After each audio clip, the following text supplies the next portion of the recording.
Hello and welcome back to another episode of Star Wars Alliance. Of course, I'm your host Clay, and with me, like every single week, of course, is Katie. Katie, how you doing today? Hello. The weather is killing my throat.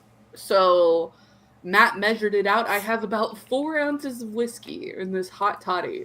Oh, So lovely. That sounds amazing.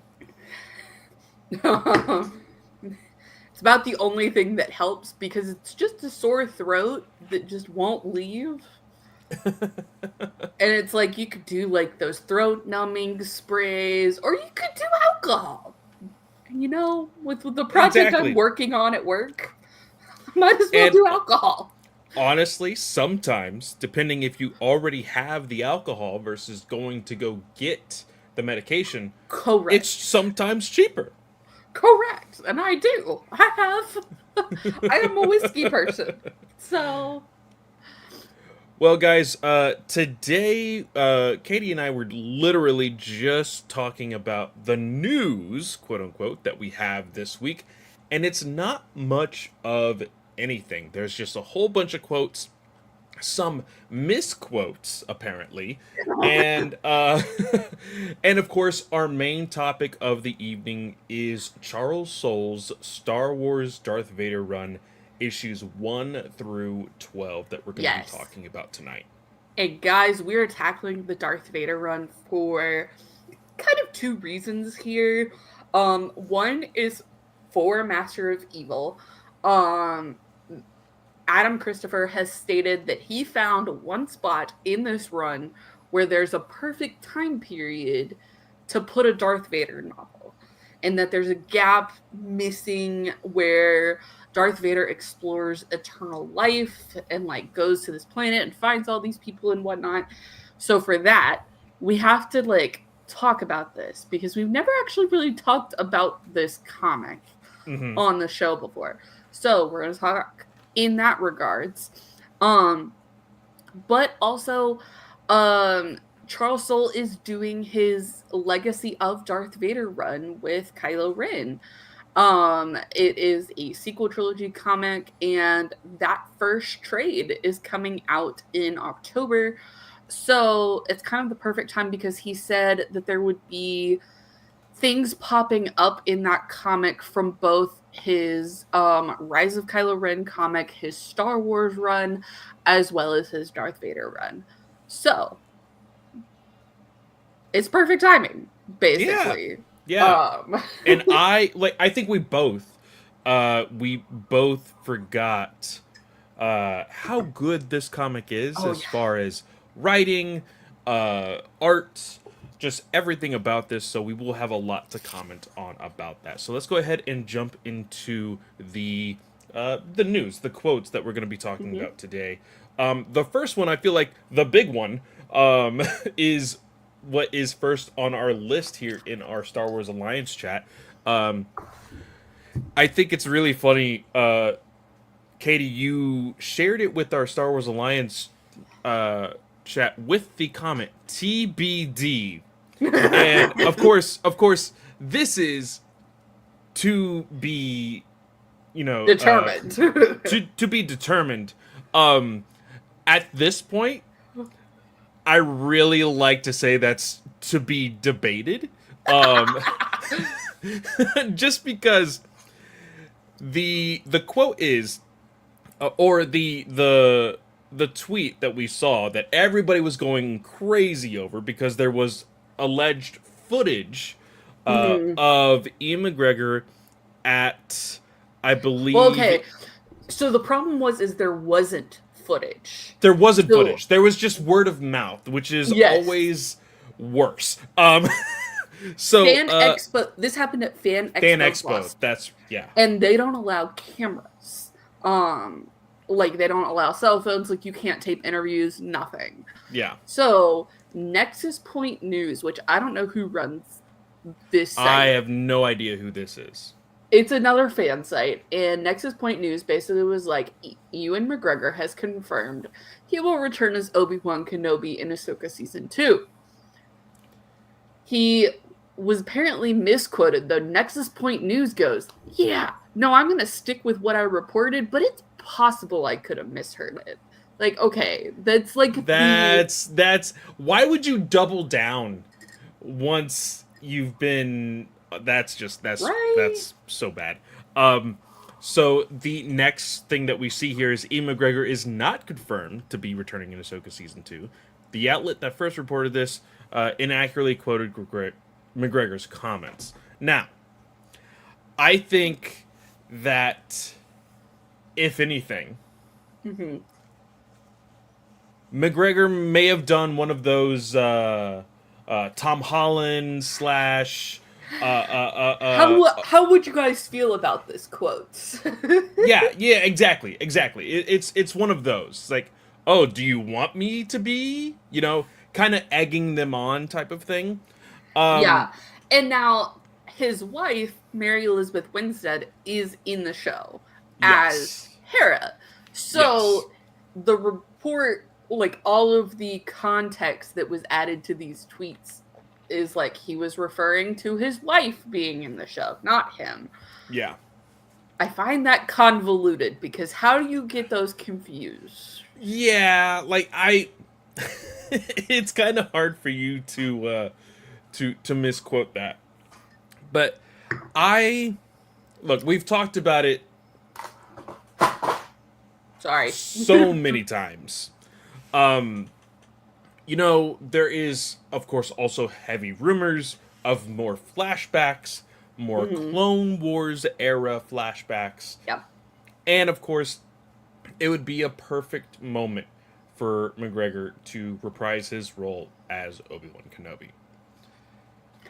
And I especially think when we know Force Ghost Anakin is going to be there, having Obi-Wan as kind of a foil as a Force Ghost could be kind of So, cool. okay, so here's the thing though, okay. So this is where I kind of get in the shoes of Snell, okay? I'm so sorry to do this to everybody. But I don't know how I feel knowing that we did not have Ian McGregor Obi-Wan Kenobi Force Ghost in Return of the Jedi. We do, however, have Hayden Christensen Obi-Wan Anakin Skywalker in Oh, okay. Return of the Jedi. So that's what I mean. Like if we were to in some way get an Obi-Wan Kenobi Force Ghost and it be Ian McGregor, I would have one of those like nerdy moments of like, well, technically, like I I don't think know if I would like it. I think it's important to remember, right, that George Lucas has always interpreted the Force Ghost to be the purest instance of themselves, like how they still picture themselves. The other thing that I think has been nice in canon is the ghost has kind of manipulated itself to be what the person viewing pictures it of. So in my mind, because Ahsoka never saw Obi-Wan Kenobi pass Revenge of the Sith, she would never see old Obi-Wan Kenobi. She would see Ewan McGregor. Oh, okay. I never really thought of it like that. So, and Ah, that's why Lucas went back and changed the Force Ghost of Anakin, because that was like the most stable portion of Anakin's life. but that's not how Luke Skywalker saw Anakin. I like obviously I think it's different. Yeah. Like No, but that's the thing. Like there would be so many people commenting on that particular choice. And mhm, I think that it would be too convoluted mhm. to make that choice. So I would say forego the Force Ghost, And just go with but flashbacks. go with flashbacks. Now, If you want to say World Between Worlds, I don't care. Put Ian McGregor in there. Because we've known that the World Between Worlds can take people out of specific parts of the timeline. Hmm. Totally down with that. And I'm totally fine with that. Um but yeah, I just think it would be really weird.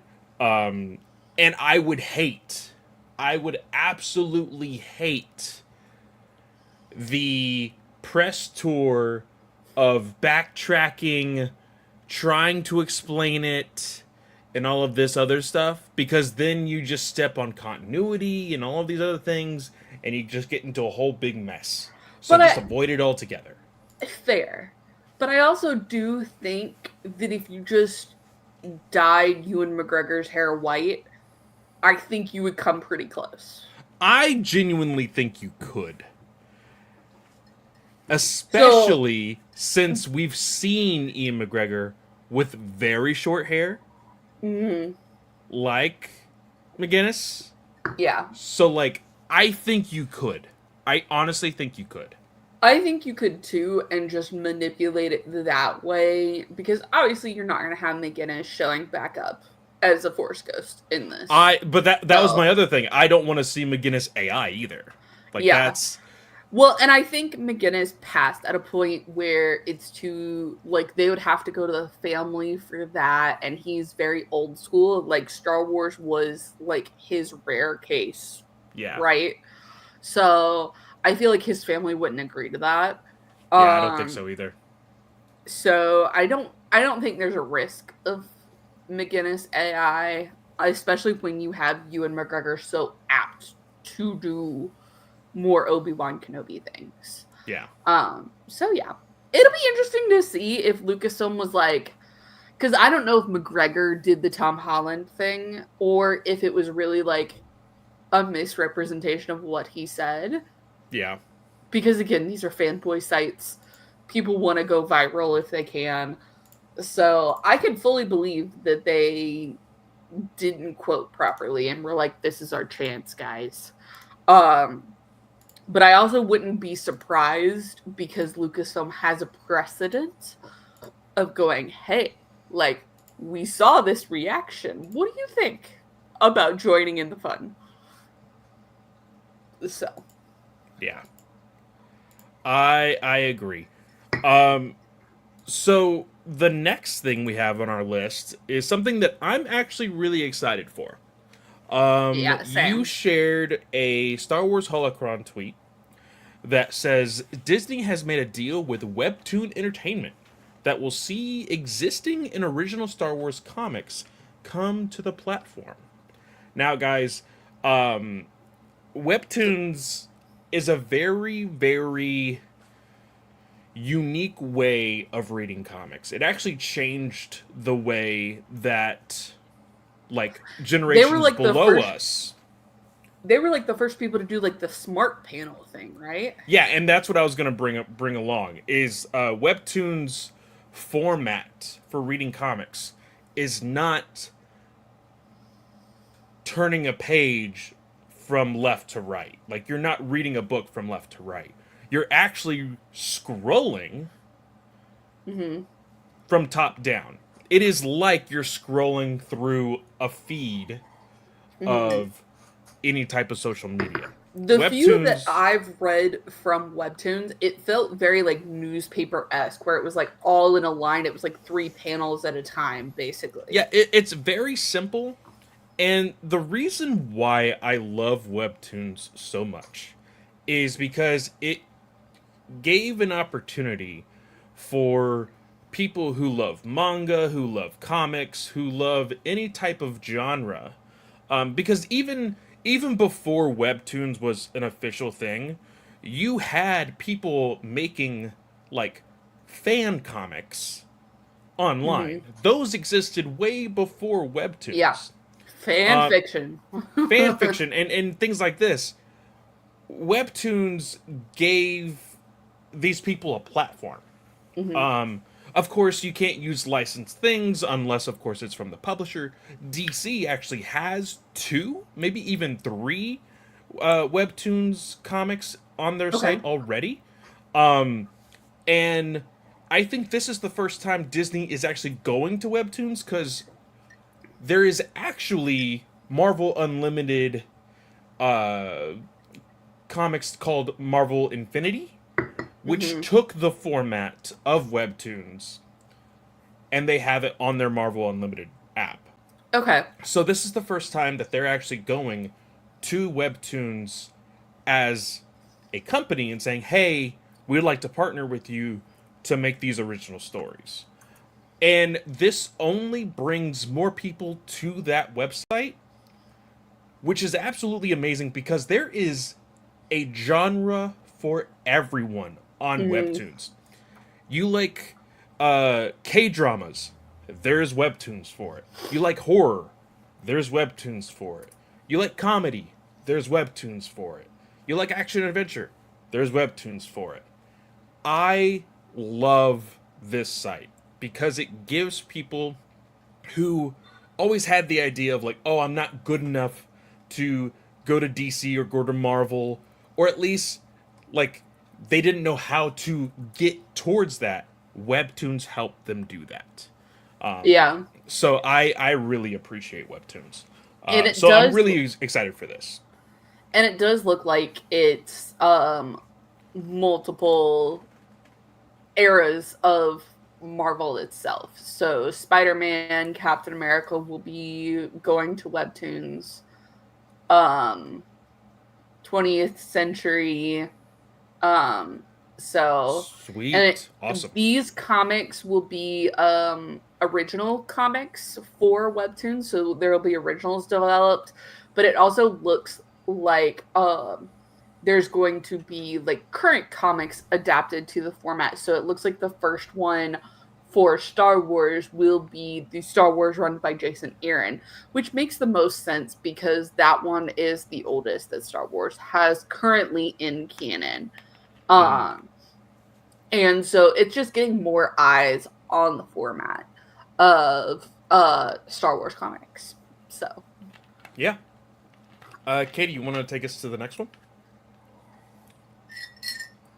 yes, so the next piece of news that we have a lot of interviews, guys. There's a lot of interviews happening right now. So Manny Jacinto in another interview for Freaky Friday for BuzzFeed praised Leslie Headland and says Leslie Headland is the best. She is my captain. She's a Star Wars nerd, geek, all the incredible things. I wish we could run it back.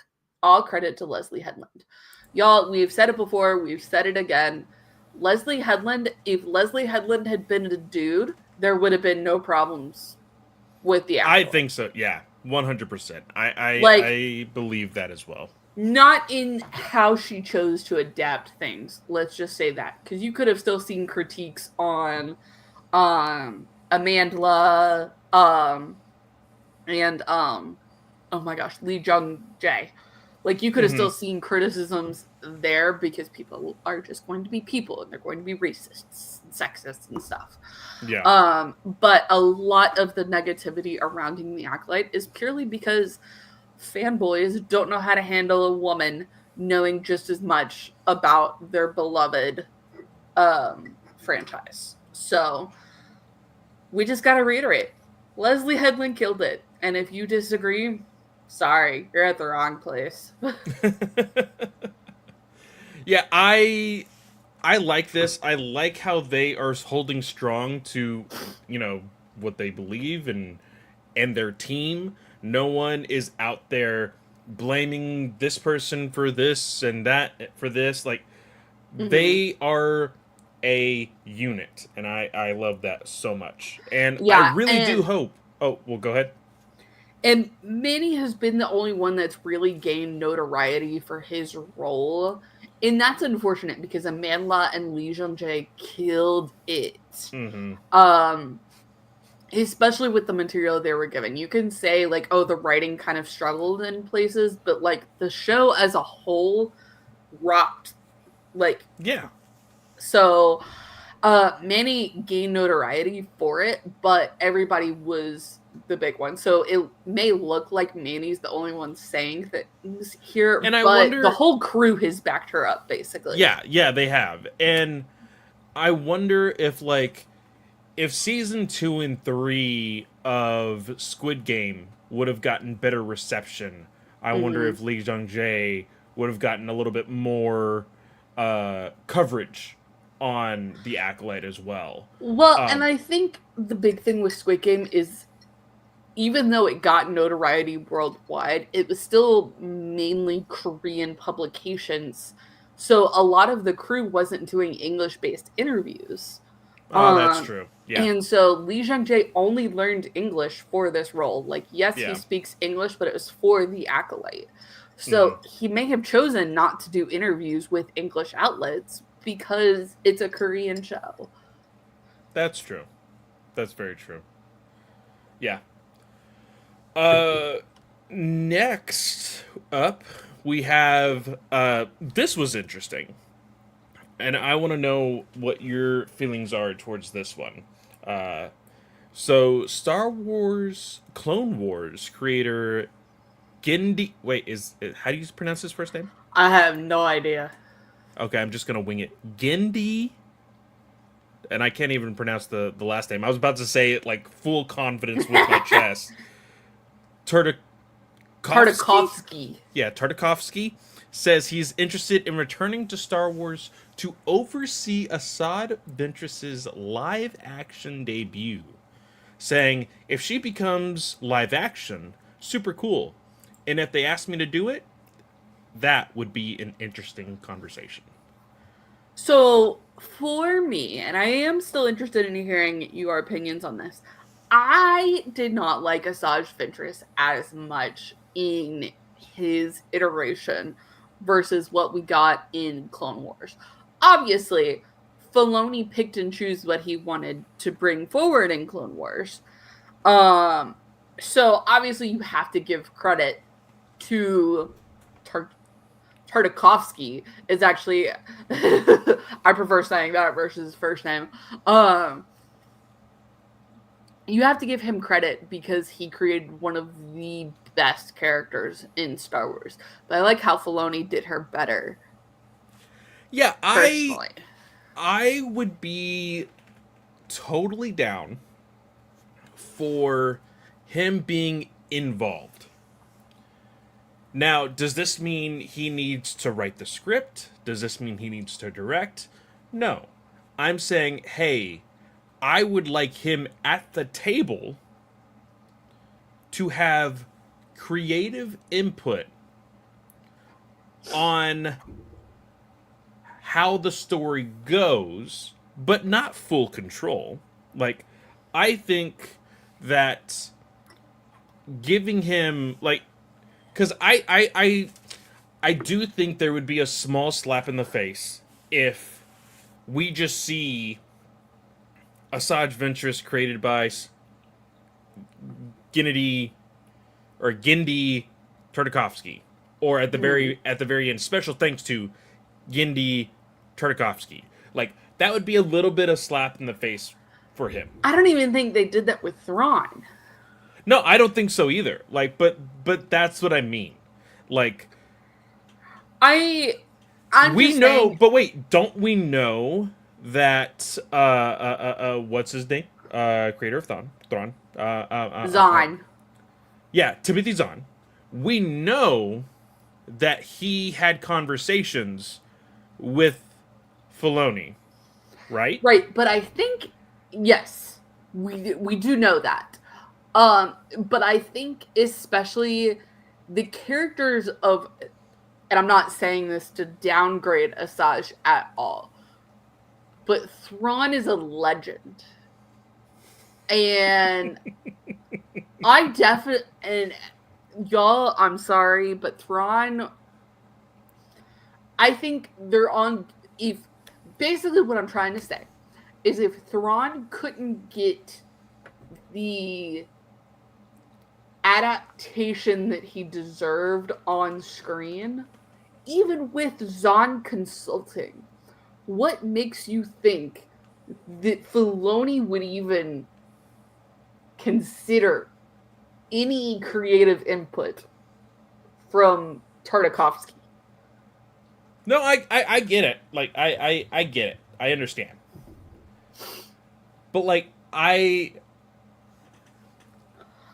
I think understand there is, because of being a legend, uh literally he's in Legends. That's you can literally call him that.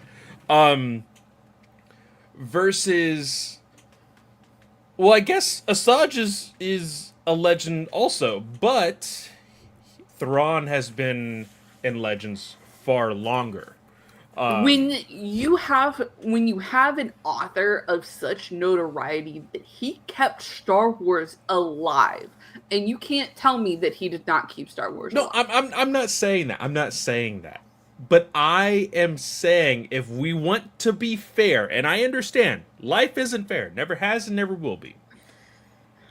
But if you give one creative the right to at least bring them to the table to have conversations about a character that they created, then you should be able to do it with another creator. That's all I'm saying. Right? So, to be fair, we have to point this out. Asajj Ventress, according to Wikipedia, was actually created by John Ostrander for the comic Star Ostrander? Wars. Uh huh. Star No Wars Jedi way. Mace Windu. I am looking. We're gonna share screens, guys, because, and you're gonna see my tall screen. I apologize. Um, so I am looking. If I share my screen appropriately. Oh gosh, that's awful. Hang on, we're gonna fix that because that can't. That doesn't translate very well to StreamYard. Um. Okay, so we are looking on my horizontal monitor, guys. So, okay, we have appearances. And you can look here. Jedi Mace Windu, first appearance. And I'm on the Legends tab Okay, so for it's reference. Star Legends. Wars Mace Windu. Yep. So we're going to scroll back down to appearances. And Jedi Mace Windu, first appearance. Oh, okay. And you can see here, or you cannot see here because my mouse sucks. Oh, sorry, guys.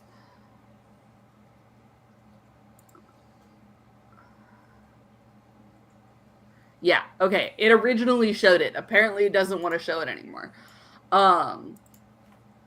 But yes. So Tartakovsky didn't even technically create her.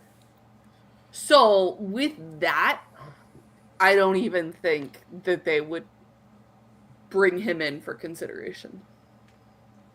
Do you know what's really You funny about you the can fact that? say, sorry, go ahead. Well, I was gonna say the really funny thing about Ostrander creating uh, Asajj.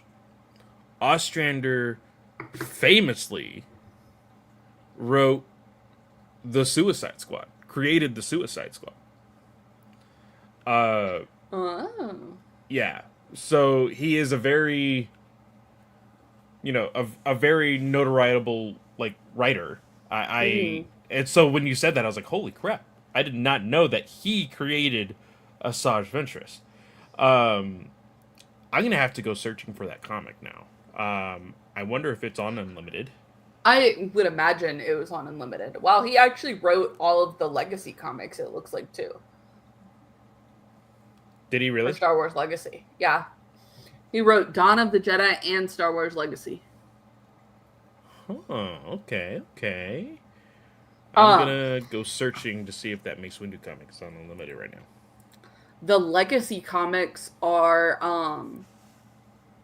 the Legacy comics are like 200 years after Luke Skywalker has died comic.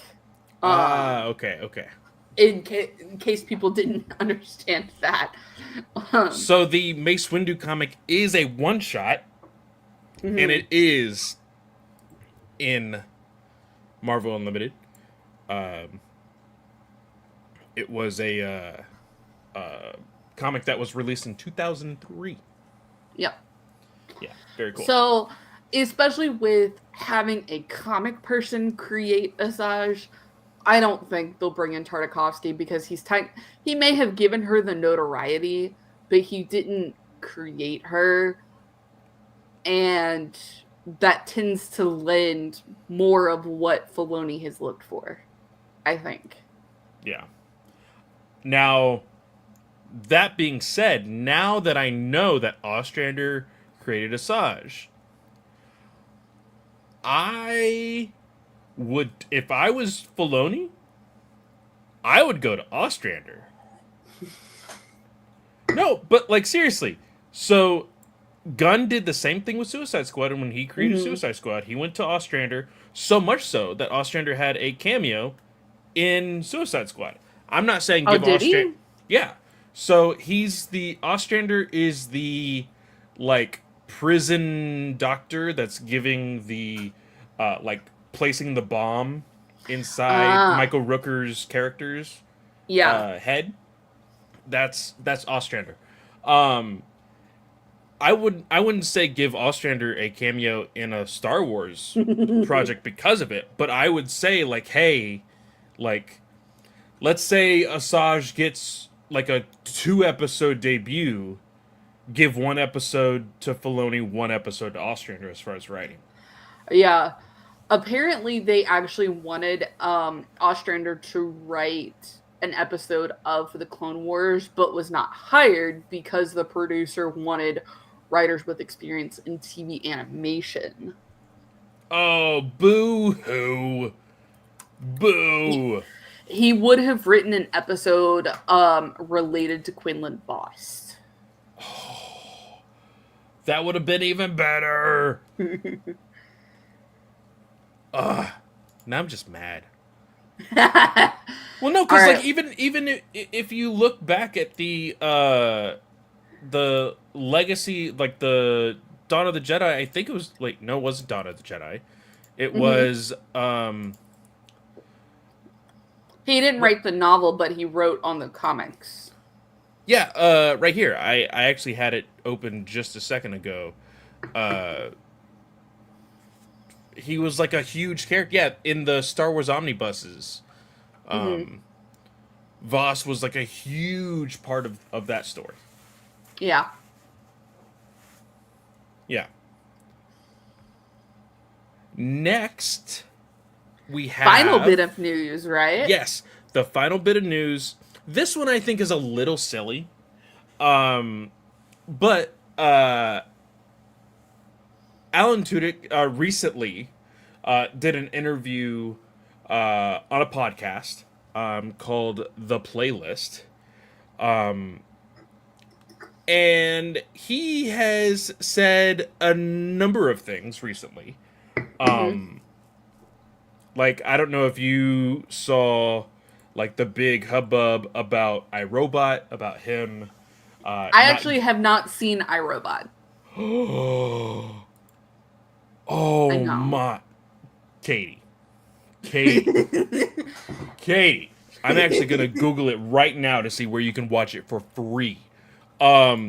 But he said recently that in testing the movie iRobot, uh, like right before it like got released or whatever, he got more of an audience score than Will Smith Yeah.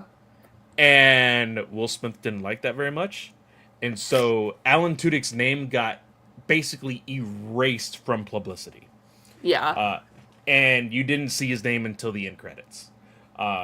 It was nowhere in the marketing, nowhere. And he said like he's over it now, but he even said like yeah, like at the time I was kind of pissed.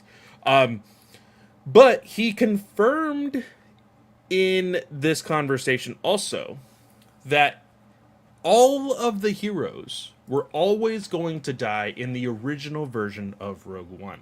So, if people don't remember, Rogue One was yet another, probably one of the first when it came to, all of these other Star Wars movies that had people putting their little grubby fingers all over everything.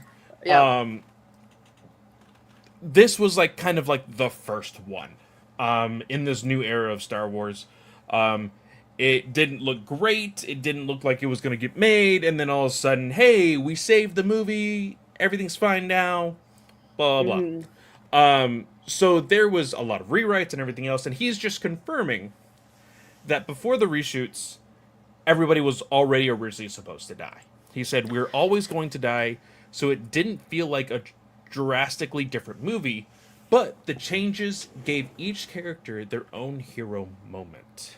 Yep. Also, in case anyone was curious, you can find iRobot on Disney Plus or Hulu, whatever your Yes. preferred provider is. Yes, I was literally about to say that just now. But here's the thing that I have to say about that. Um, the reason why I think it's silly is because regardless of if they were going to live or if they were going to die, like at this moment, like there couldn't really be any other option because again, it's the same conversation we have. Oh well, they're not in future Star Wars stories, so they must have all died. Um, so that's really how I see it. Like these characters, also, you could easily have the argument of oh these characters were not big enough to have a presence in other large Star Wars movies, so they could have just been forgotten heroes if they did survive. And I wouldn't necessarily say that they're forgotten because, like, reading this Darth Vader comic this week actually reminded me that I had Marvel Unlimited. So I was going back and because I had left off in the middle of the 2015 Star Wars run. So I was like actually going back into that and reading that. Um, and you actually have like Jason Aaron like is writes an arc where they're on Jeddah and the main characters are talking about Jyn Erso and Luke meets a character and she's like, yeah, I knew Jyn Erso. If I hadn't gotten sick with XYZ, then I would have been on Scarif with them. And Luke goes, you knew Jyn Erso? Like, tell me about her. Like, so I wouldn't necessarily say that they're like forgotten. I do think it's a quote unquote meaningful death. Like, Yeah. because like they basically took that and went with it. Like originally in Legends, it Rogue One was not a thing. So kind of Rogue Squadron was set up as something that Luke just did and then Wedge Antilles and his crew just kind of ran with it. Um but then in canon, Rogue Squadron has taken on more of a meaning and to the point where that squadron name gets retired after the rebellion becomes the New Republic Hmm. because that sacrifice still meant something and they didn't want it stuck around. I'm still reading that that Are you Princess reading? Leia the Oh yeah, the oh man, what book is it called? Courtship of Princess Leia. No, not the courtship. I'm still reading Bloodline that talks about Yeah. at the very beginning they talk about retiring Squadron, Rogue Hmm. Squadron. And I have 62%. Oh, I'm done with 62%. I still have Okay. a little less than 40% left. Um, no, but I see what you're saying. I get that. But what I meant is not that they're forgotten heroes now, but what I'm saying is if they would have survived, and for the fact that there wasn't any mention of them too much. Yes, of course, the Yeah. comic and everything else. You could have easily explained it away of, oh, well, you don't see them a whole lot because they kind of retired after such a, you know, Yeah. important galaxy-saving mission. You know? Yeah. I could see that. I see what you're saying now. Yeah. Um, yeah. I don't mind that everybody dies in Rogue One. Um, it hurts every single time I watch that movie. And Andor just made it all the more powerful. But I do think it makes sense. And it gives everybody a way out and still made the movie emotional. Without having to, like you talked about, like, explain away why they don't exist in the original trilogy. Now, Filoni, I don't know how you found this podcast, but I'm about to say something that just came into my head, and I hope to God it doesn't happen because I've already mentioned it once this episode. I love the concept of the world between worlds. I bring it up as often as I can. But I swear to God, if this whole rumor of there being a Baby Andor movie or TV show happens, and you bring Andor back to life via the world between worlds, I'm gonna be very pissed. That's one that's not an idea I support. It's just a I don't horror that literally came into my head when Katie was talking about how it's a sad moment that everybody dies, and that Andor made it even a sadder moment. if it So makes don't do you, it, Filoni. if it makes you feel better, I don't think Diego Luna would come back. Good. Good. I swear to God, if they're like, oh, this is the one thing we can recast, let's recast Andor. Ugh. I don't know why I put myself I mean, in these he situations. did win an Emmy. Like, That is true. That is true. But it's a silly thought that entered my head, and I was like, I really hope this doesn't go into anybody else's head. At least anybody else's head that's important within Lucasfilm. You know? yeah. But yeah, that is it. We didn't have much of anything else for news. We shall wait and see what happens until next week. But we do have Darth Vader issues 1 through 12. The 2017 edition. Yes, Charles Soule's run 2017. Katie, I was so tempted to just keep reading. I know. I had to stop myself because I was like, okay, but if I keep reading, You're then gonna I'm just gonna reference talk about things. every plot line. Yes, you're gonna start referencing everything. Because, and guys, just to reiterate, I scan read. So if I read something, I just go, oh, okay, we talked about Darth Vader getting his lightsaber, Jocasta dying, and then we started into Darth Vader's getting hunted by people in Coruscant. Like, okay, so here's the thing. I can scan read a book. I cannot scan read a comic. oh no, like I texted you, I forgot how good the artwork is.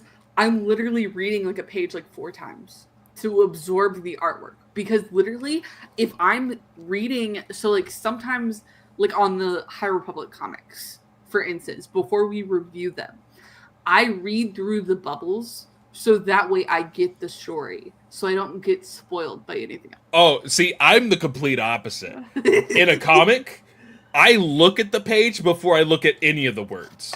Like, No, I am seeing yeah. everything that's happening, and I'm like, holy crap, how did this happen? And then you read it, and you're like, oh my God. Like, that's just, that's how I am. So, Okay, like, guys, before we get into it, actually, I want to credit everybody, but finish your thought. Well, and like the really bad thing about having that type of mentality of like looking at a full page before you read the words, there's some panels that are meant to have like a dramatic effect. Mm-hmm. And so like for me, I'm like, whoa! And I'm like, I don't get the context of this. Oh well.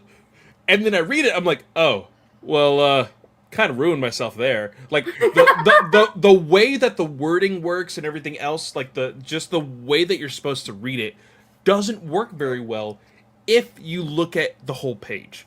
But I will tell people, do not use the smart panel on Marvel Unlimited. Yeah. The only reason why I say that is because you don't get the full feeling of the book.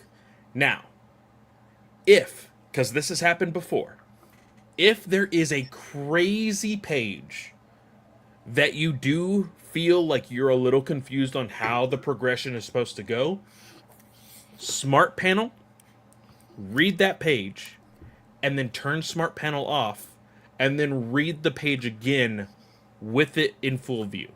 I It 100% helps agree a with whole this. lot. Especially because I scan read, you would think that smart panel would be beneficial to me because I'm only looking at one thing at a time. You're It having to doesn't click work. too many times. Mm-hmm. Yep. It doesn't work. And you say, well, Katie, you're holding the omnibus if you're watching on YouTube. Well, yes, but I'm a digital reader now, okay? I have a bookshelf collection. I have trophies. That's about it. Like, So go ahead and credit everybody within this 1 through 12. yes, that is the nice thing about the omnibus is they have everybody listed, so I don't have to scroll through Wikipedia. So okay, obviously, writer Charles Soule. The penciler is Giuseppe Camuncoli.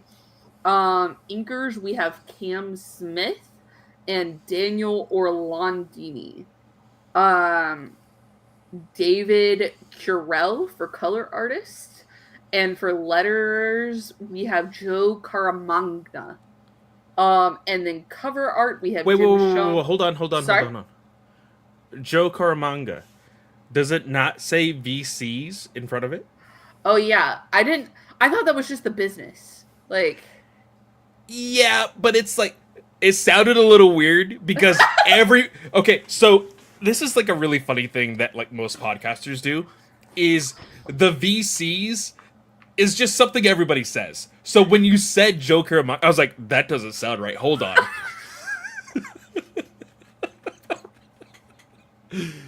It's just a representation type thing. So I just was like, that's not important. No, it's totally fine. It's totally fine. But it is something just for future reference.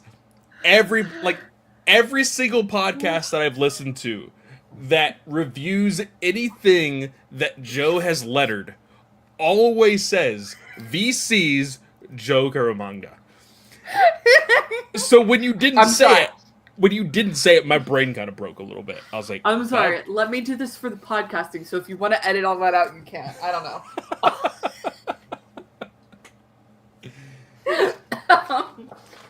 Letterers, VC's Joe Caramagna.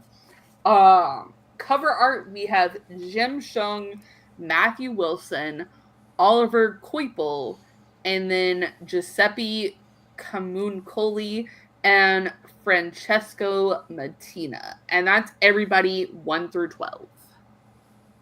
What was that last one? Francesco Mattina. Okay, yeah. So, yeah. All right.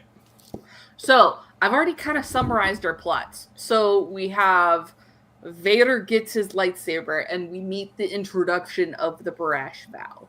That's 1 through 5-ish. Mm-hmm. 6 through 10 is hunting Jocasta Nu and the death of Jocasta Nu and everything. Spoilers. Mm-hmm. Sorry, probably should have said that in advance. And then 11 and 12 is the start of the next run, or the next trade, which is the rule of 5. So it's like some Coruscanti top officials have basically been introduced to Vader and are now basically put him on an assassination list, kind of thing. Yeah. So, Well, let's kind of go in order. So this basically starts, guys, where Darth Vader's story ends in Revenge of the Sith. yep. So there's two parts of Darth Vader's ending in Revenge of the Sith. There is the moment where he is being built and he yells no, Mm-hmm. right? And then like you see all the other stuff happening with the Jedi, Obi-Wan Kenobi, Yoda, Luke Skywalker, Leia, all that, and then at the very end you see Vader and Palpatine watching over the construction of the Death Star. Yep. Now, this starts when he is yelling no, because we're in that same room where he was being built, basically, Yep.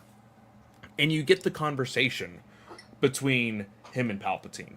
I really loved the way that Charles wrote this because there is this like very not so like well I'm just like Palpatine is so manipulative Yep.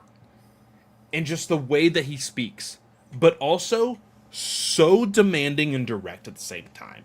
Like, because he's saying all these things about how Padme's dead and blah blah blah, and they're oh, but you said you blah blah blah, and like there's this like sincerity of being a friend, right, with Yep. Palpatine, but then he grabs his lightsaber. What is it? His lightsaber, or does he like shock him? I can't remember which one He he does. shocks him first.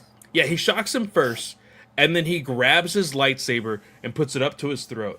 He's like, I'm your friend, but if you ever try to attack me again, I will kill you. And I'm just like, I love how manipulative Palpatine is. I, like, in all intents and purposes, in every iteration that you see him, you should always hate Palpatine. Yep. But he's written so goddamn good in this. He's so good. Charles Soule is like, every time I read a Charles Soule comic, it makes me go, man, I'm so mad that I was not in comics growing up because, like, it's such a good story. Like, this was one of the first comics I think I read after The Heir to the Empire, or not The Heir to the Empire. It's It's the sequel to it's the sequel ones in Legends with Yeah. Chris, because that was like honestly the first comic I read. Yeah. And so getting into this comic was awesome and like fully confirmed, like, okay, you're on the right path. Like, this is awesome. If you want more Charles Soule goodness, Daredevil. But I hate Daredevil slash S sarcasm. I know. Like that's the great thing about this conversation. It's because I know the conversations we've had in the GUA, and I'm just like, oh, but Charles Soule did Daredevil. Just wait until she sees that. I know, and every time we get back into comics on the podcast, I go, oh, I have Marvel in the mid, like I should explore all these things. Like, and I get into it, but then I like stop, and then I don't come back for like months. And that's See, my problem. this is why I have this little widget on my phone called a to-do list. And I literally have to press it for it to go away. And if I don't do it, I don't press it. That's what this is for. You see it's blank currently. Exactly. You actually need to write something down on it. And so that's what I'll do. Like if I forget, like same thing, I forget that I have Marvel Unlimited. I I purchased Marvel Unlimited because you had said, "Oh, we're gonna do all these things on Marvel Unlimited." I'm like, "Okay, let me go ahead and subscribe to it." And of course, it was back when I had like I set up an account specifically when they were doing like some sort of special deals, so that Yep. way I would get it like cheaper or whatnot. So like it was something that I could literally forget and not be too hurt by it. Now I'm just like, there's so much I could be reading right now. 2 years So, later, yeah. exactly. So I would strongly recommend Charles Soule Daredevil for you. But going back to the conversation with Palpatine, he is explaining uh the way things are now. During this time we actually see oh, I forget his name, Masamida, Yep. um He's having the, basically this is basically Anakin's introduction to the dark side of the Force. yeah. And And but also like everything's kind of ending on Coruscant for the Republic and becoming the Empire. That's like the first like issue and a half of yeah, and I'm not gonna go literally frame by frame for every issue, but I did want to bring this up because this is actually a very important uh part of Star Wars lore because of how many times it has been brought up in future projects of Star Wars. The destruction of lightsabers. Yep. And specifically, and I know that there's debate over this, and I can't remember why there was debate. I'll need to go back. The lightsaber that Masamida actually presents to everybody while he's like making his declaration that they are free Yep. from the Jedi is Yoda's lightsaber. Now, I am pretty sure there has been like debate over whether this was Yoda's lightsaber or not. But I remember when this was made, everybody's like, "Oh, that's Yoda's lightsaber." But I feel like there was something in the last 5 years since we've been on this podcast Yeah. that there was something that interfered with this conversation, like with this particular comic. So I wanted to bring it up because I know that it was a very important piece of Star Wars lore that has actually brought a whole bunch of people back to this run because of this specific moment. Yeah. So I thought that was really cool. I do think this is Yoda's lightsaber because we see Yoda's lightsaber fall in Revenge of the Sith. Hmm. Uh and I know what you're talking about on how okay, does he have a lightsaber later on, which is confusing. I don't know. Yeah. Um I couldn't remember like what it was, whether it was a from a certain point of view story that we had read mhm. or something else in particular that contradicted this comic. Um, but I love that this search for Vader's lightsaber, we learn what it is to become a Sith.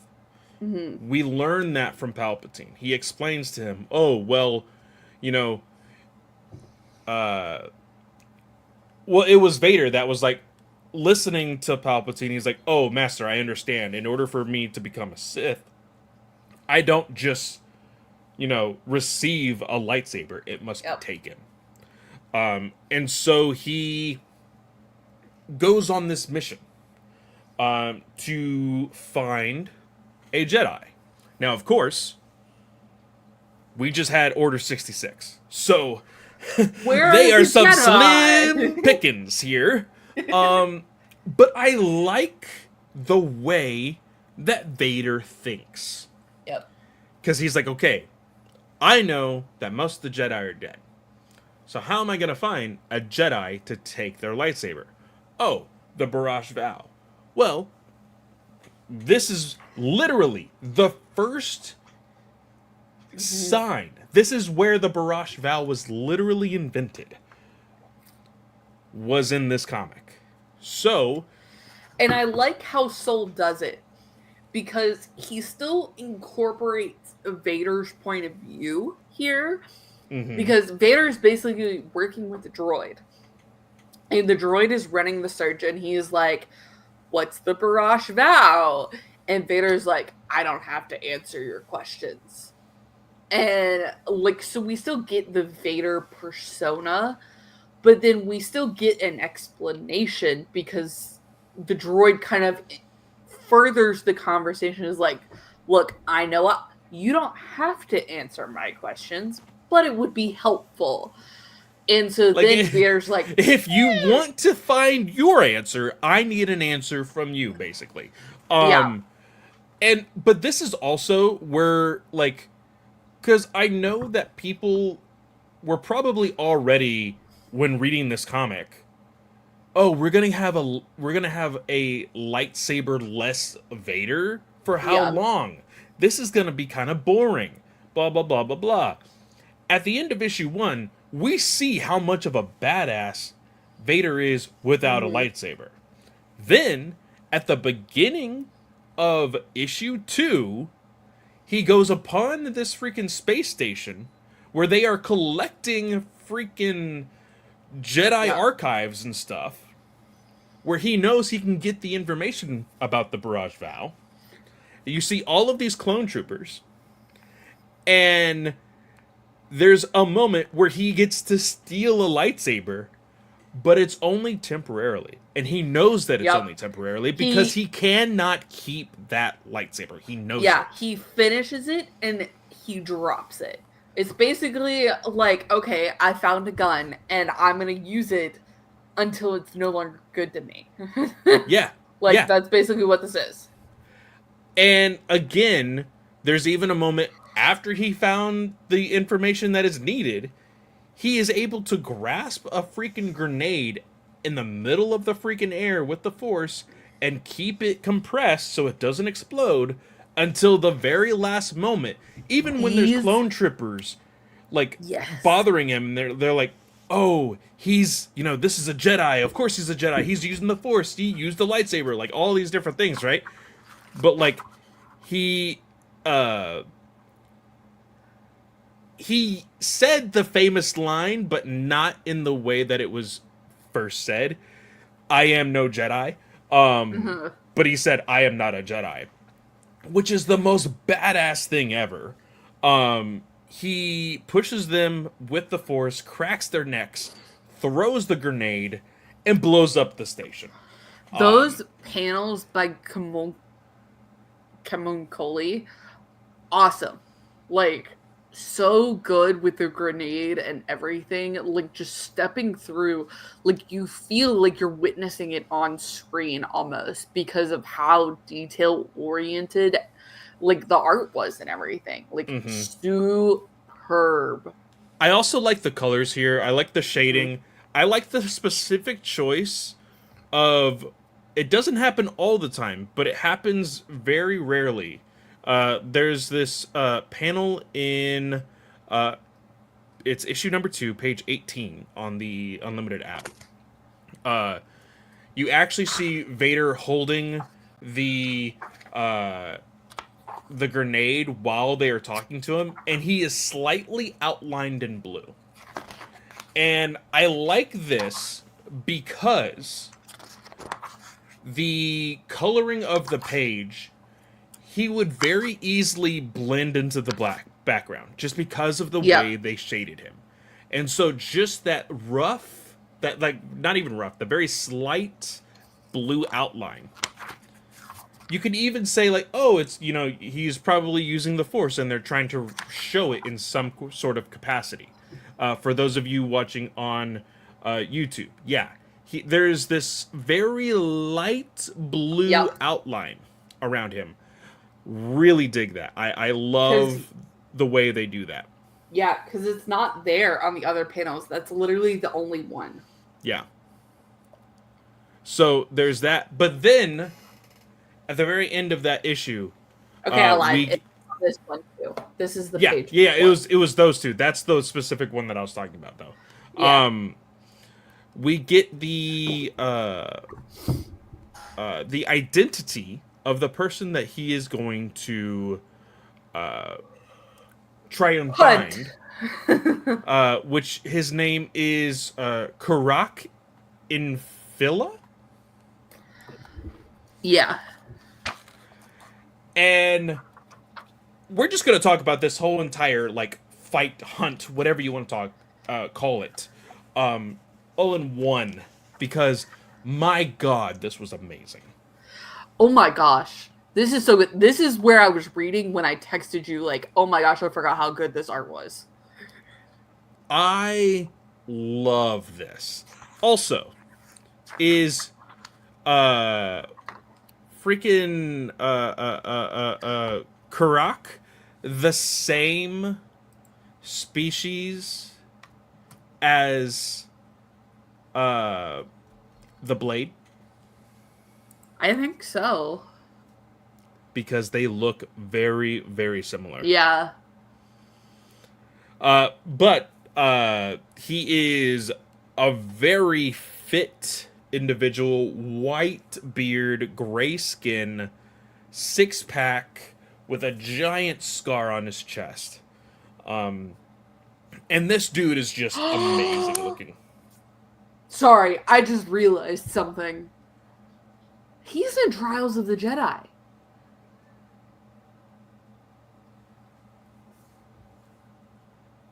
What? He's in Trials.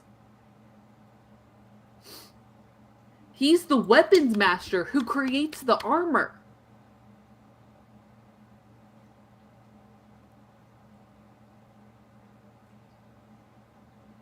I just like I pulled up his Wikipedia page so we could like talk about him and everything. Is like Karak Infala was a Jedi of the High Republic era who was active when the Guardian protocols went into effect due to the Nihil conflict. And I was like, what?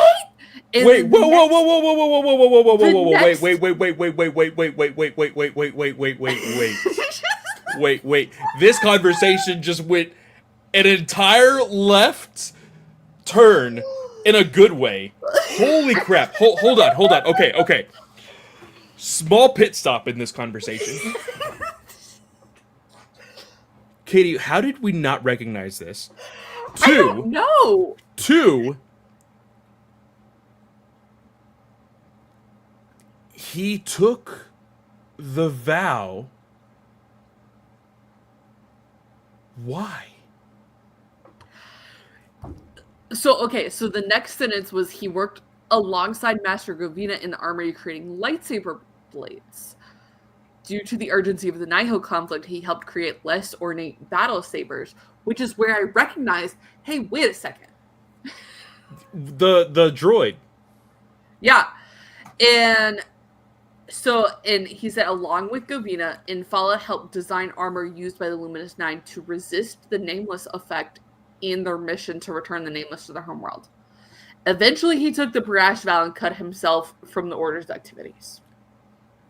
Eventually. But think about it. If he's pissed off that buckets of blood died, that's what I mean. he could have, regardless of the story or the reports that the survivors of the Nine had told them, what if he felt so bad thinking that his armor failed, buckets of blood, that he took the vow because of it?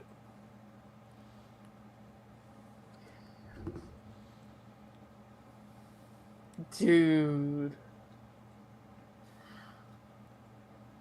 I'm like, now, like, what the heck? You can go even as far as saying that he took the vow because of the entire mission. Uh-huh. I'm actually going to be putting spoilers right now because the one thing like everything else, I don't really feel like is huge spoilers, but what I'm about to say is an actual huge spoiler.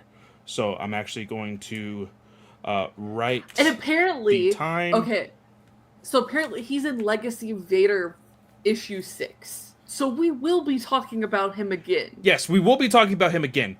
So before we see that, Katie, what if he sees that Elzar and Avar were forced to stay on planet X and sees that as a, oh, my armor wasn't good enough? Yeah, because they said, hey, you cannot reveal why we're stuck here. You basically have to go back and tell people we died. Yeah.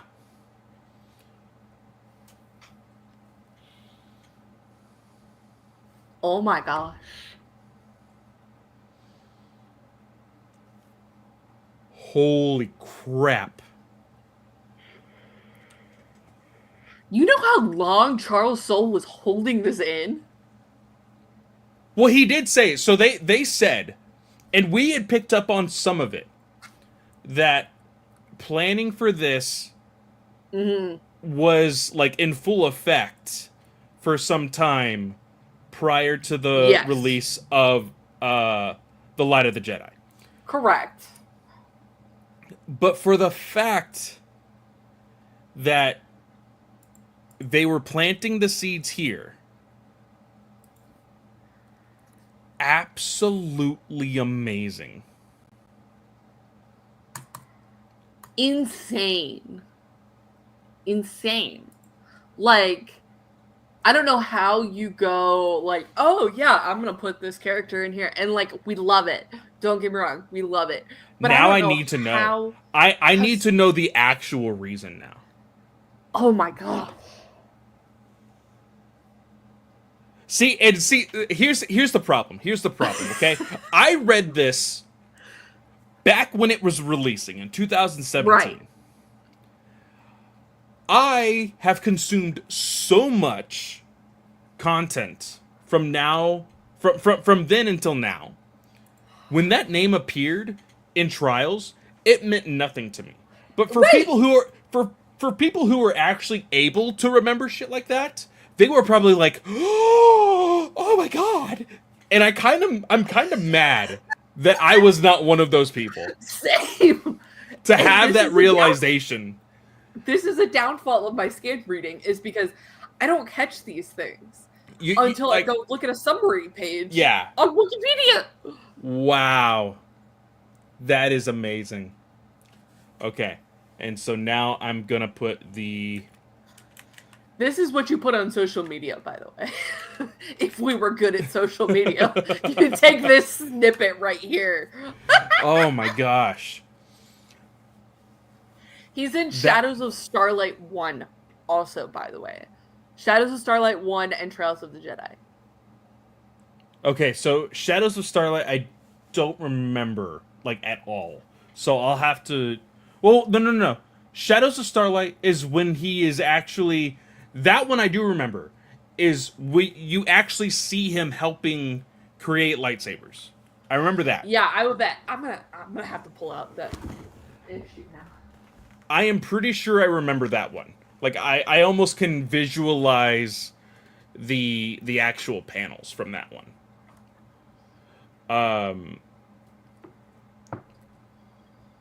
Because I think This he is was gonna be talking. a bitch to edit. Oh, like I'm keeping a majority of this in, but just putting the notations in the actual show The notes notes, down yeah. below for people. Um, so yeah, that's amazing. I am actually floored by Yep, this. that's him right there. Yep, I remember this. Yep, that's the panel. Yep, that is him as a young man. Yep. Because Hu Yang is mentioned here, and he's there the whole time, Yeah, basically. he That's has it. got. He That's just has. those 2 pages. he has to be the same species as the Blade. For him to be this old in this Yeah. run. Or Orla. I could say or Orla as well. Oh, that's true. Yeah. That is very true. But moving Sorry, on. guys. Total sidetrack. Got totally Clay and I sidetracked just for a have good light reason. bulbs. Very, very cool realization. So, Katie, now that we got that out of our system, this fight, this hunt, I think it even means more now with that context. Because you think he went through the Nihil conflict, the nameless conflict, where he had so many of his brethren die. Like during the 3-year span. he's had this feeling before. Mm-hmm. And I really love that conversation that he's having with this droid. Um, it is his droid's It's a Jedi name. training droid, basically. Yes. His name is. Do they not give a name to the droid at all? Um, it just says RX. Okay, yeah, RX. So RX, he tells RX like, "Oh, I have felt this like feeling, this dark feeling, that all of my brothers and sisters are gone in the galaxy, and now that darkness is heading this way." And so when they are finally confronted, he's like, "Oh, are you the one that slaughtered my brothers and sisters?" And Vader doesn't even say anything. He literally just starts using the Force to choke him, and he pulls away. He's like, "No, no, you're not gonna do this. You want me? You're gonna have to come and get me." So, Yep. if you truly feel like you're worthy of fighting me, you'll make it to the top of this mountain, and you will kill me. And so he has all of these traps set up. And the first one is like this just flooding of water. Vader very easily separates the water. Then he gets to a point where there's a bridge and like these freaking very large eagle falcon looking things, hawks. And RX is like, "I can blow the bridge. I can blow Yeah. the bridge right now. Are we gonna blow the bridge? Hey, are I we gonna do it? Are basically we gonna do it?" feel like this is like a. He calls it a Jedi training site. Yeah. And because it's a Jedi monastery where he's at, so it feels almost like the acolyte in a sense because what's his name takes the Barash vow at a Jedi facility.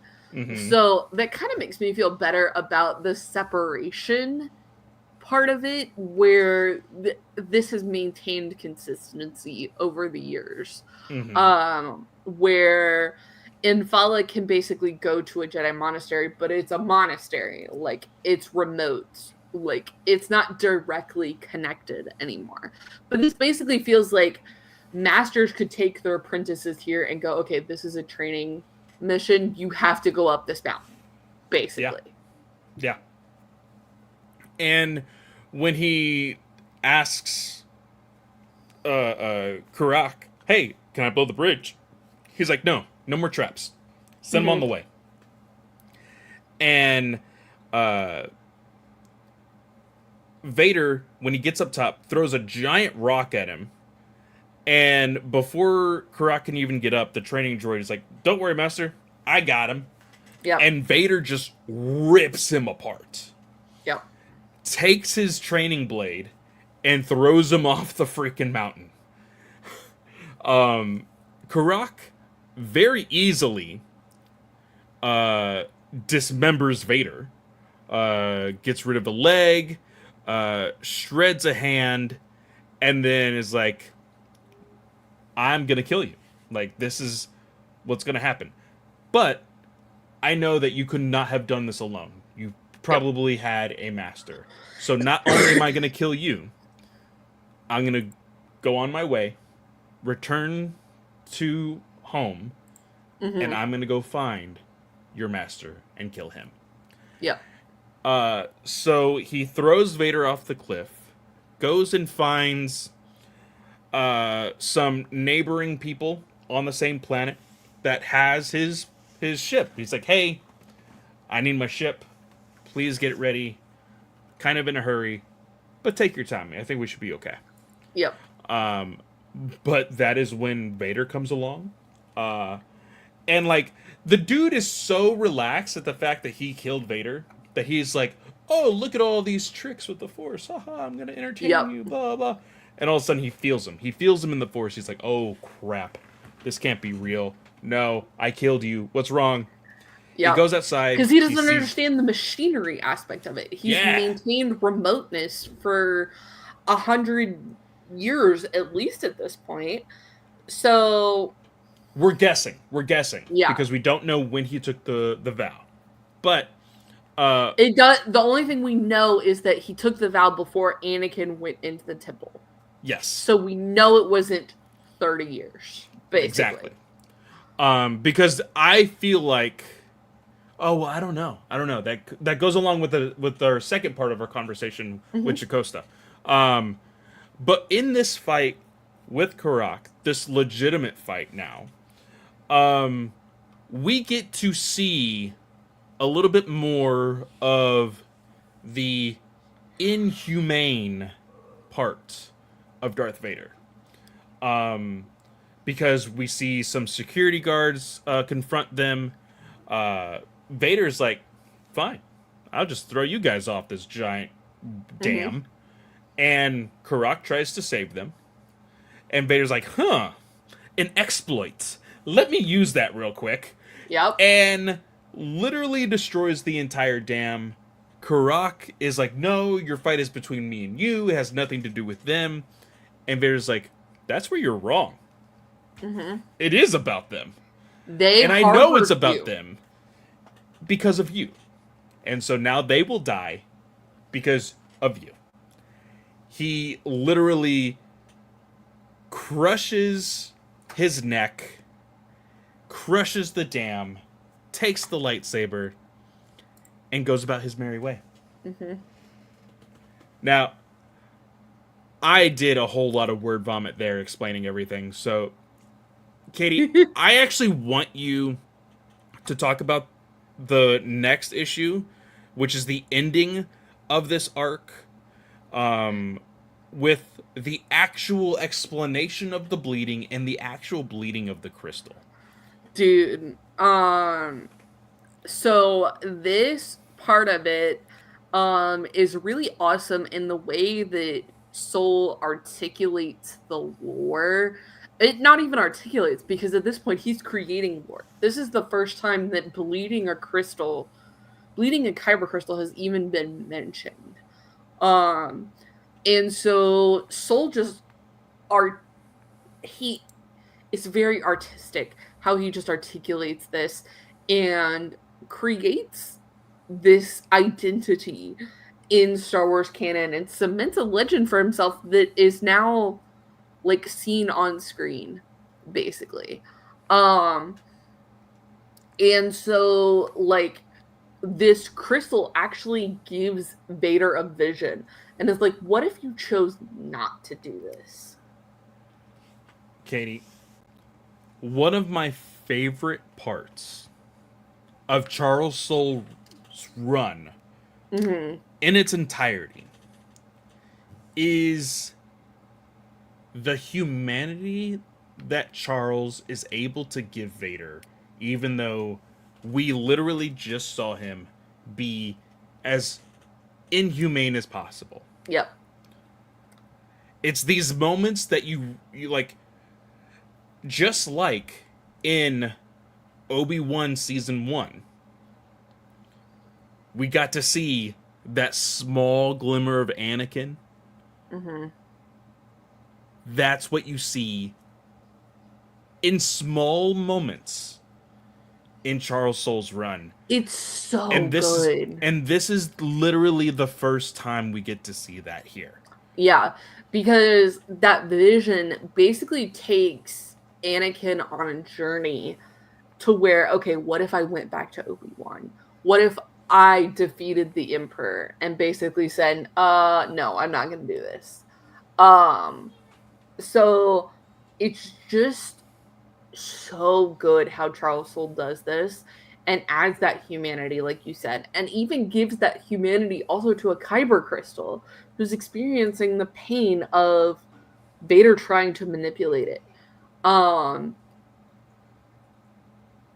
it's utterly fantastic. Um, and this makes me even more excited to go into Charles Soule's Star Wars run that he just got done with, his 2020 run. Um, because he goes into the healing process of the Kyber crystal with Luke on the other Mm-hmm. end of it. And Mm-hmm. I'm really excited to go into those issues now. Yeah. No, I tremendously loved this issue in particular because again, like I said, one of the very cool moments of the entire run, and I feel like it's something that every writer then like tried to copy is not the right word for it because like I feel like it's everybody's right to do their own interpretation of Vader. Yep. Um, but like every single writer tried to do the same thing. Mm-hmm. And some of them got it right, some of them didn't get there quite so much. But this was amazing Yep. because there's so many people out there that are wanting, oh, what if Star Wars got a what if? Like, I want to see a what if. And Mm-hmm. we get these small little glimmers of hope within Vader. Because Yep. we know all the way in the future of this timeline, he eventually steps back, takes down the Emperor, and helps Luke Skywalker save the galaxy, right? That spark literally was a tiny, tiny ember right here in this part of the timeline, and Yep. and you can legitimately say that that ember just slowly built up until that time of Empire Strikes Back. But I like you see the emotion on Obi-Wan Kenobi's face, the emotion in just Vader's one eye that you see within his mask. Like it's so Mm-hmm. good. The art is so beautiful. The colors, the contrast between the blue and the red and the black, so good. Um, It's but amazing. I like how you see like a very small glimmer of red when he's trying to bleed it, and then the very next time you see Vader in front of Palpatine, he ignites his lightsaber and it's red. Mm-hmm. I dug this. I loved this entire arc of taking that lightsaber, making it his own. Again, we got to nerd out a little bit on the actual character that he stole the lightsaber from, which I absolutely love as well. Um, but the next arc um, is the Inquisitor, the introduction to the Inquisitors, and the Jocasta arc. This is Jocasta. Jocasta. Sorry, um, it's all in one here. Mm-hmm. Um, I love this. Now, the only thing that I was a little disappointed about. Now, again, I will eventually see her again in this exact run. My girl was not there when we first are introduced to all of the Inquisitors. Um, of course, I'm talking about the character from Rise of the Red Blade. Yep. Um, Spoiler alert: she is in this run. Um, it is the ending of her story actually is in this Charles Soule run of Darth Vader. But we are introduced to the Grand Inquisitor. We Yep. learn again how manipulative Palpatine can be. The constant testing that Palpatine is Mm-hmm. doing for everybody that works for him. So good. I love it. I I absolutely love love to it. hate Palpatine. And Yeah. writers and artists that make that happen really make me love it a lot more, because so many times we see, especially at the time where these issues were published, where we were trying to make relating to the villain a thing in a lot of fiction pieces. Yeah. And so I don't want to relate to Palpatine. I want to get why he is the way that he is, and I want a good story about the way that he is, but I don't want to relate to him. And Soul does that so well. Like, I know why Palpatine is the way that he is. I don't want anything more than that. Yeah. And he does it perfectly. So in this, we are introduced to the Inquisitors, but the Inquisitors are also introduced to Vader. And this is an ongoing thing as well. This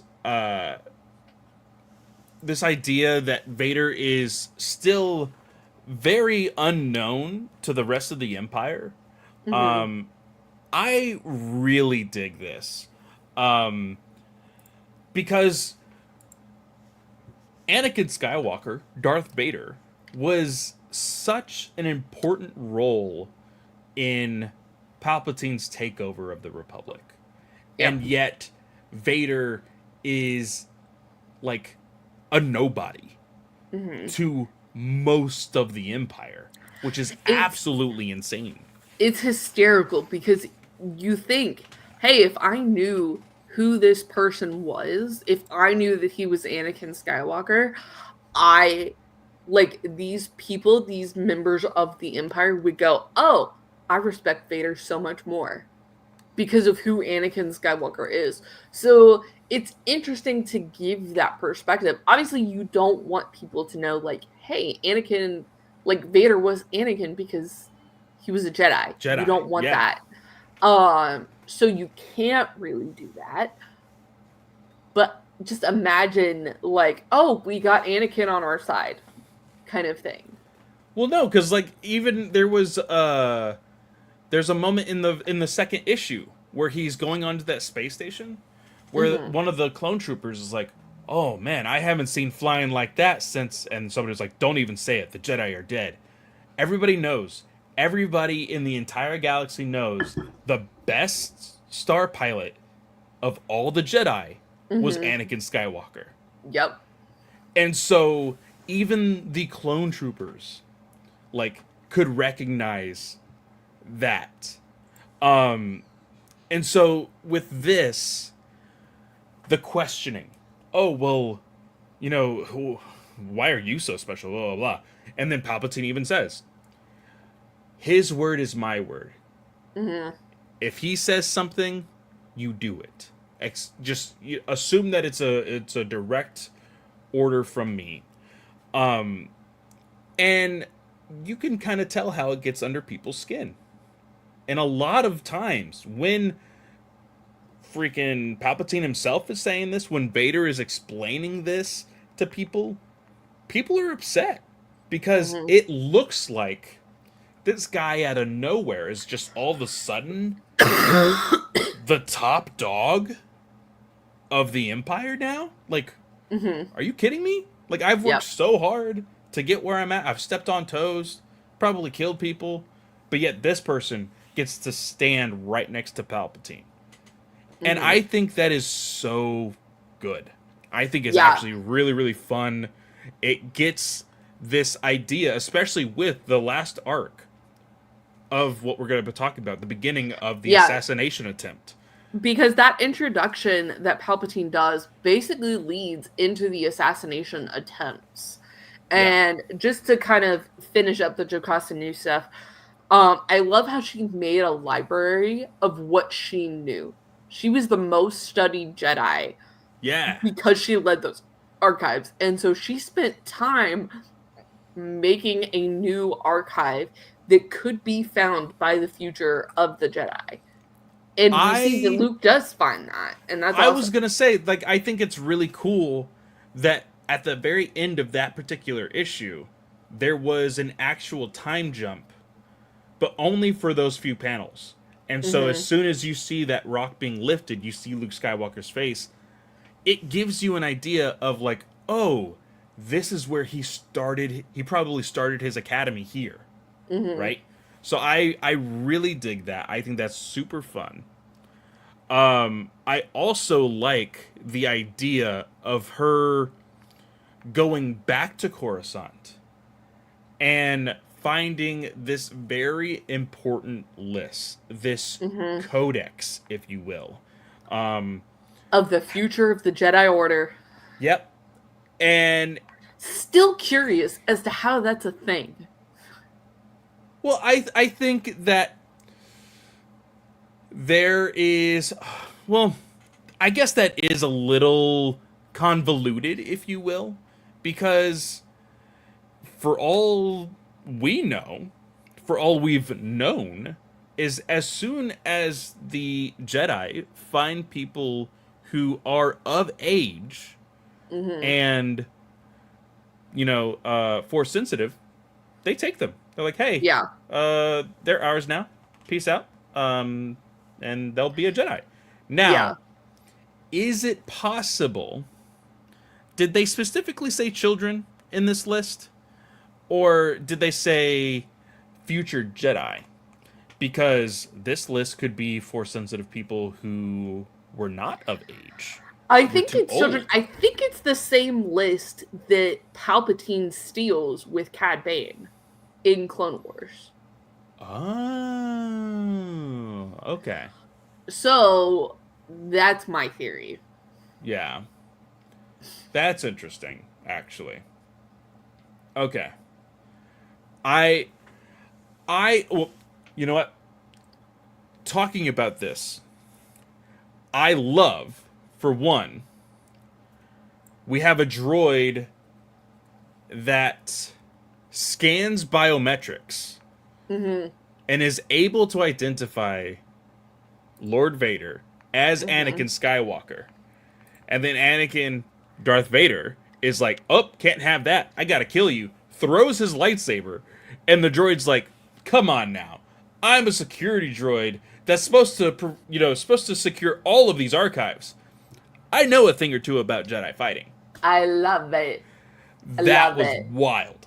I my jaw dropped from reading this again because again, there's a lot of stuff that I forgot, honestly.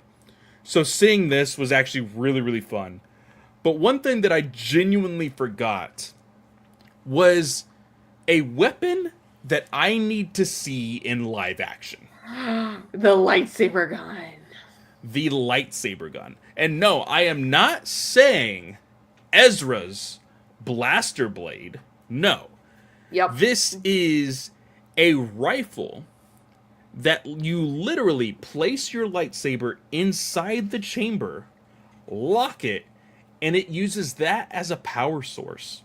Hmm. Which makes This is sense because the vectors use the lightsabers to power to the to weapon. to drive. Yeah. This essentially is like a Death Star in your hands because Death Stars are Mhm. Yep. created by kyber crystals.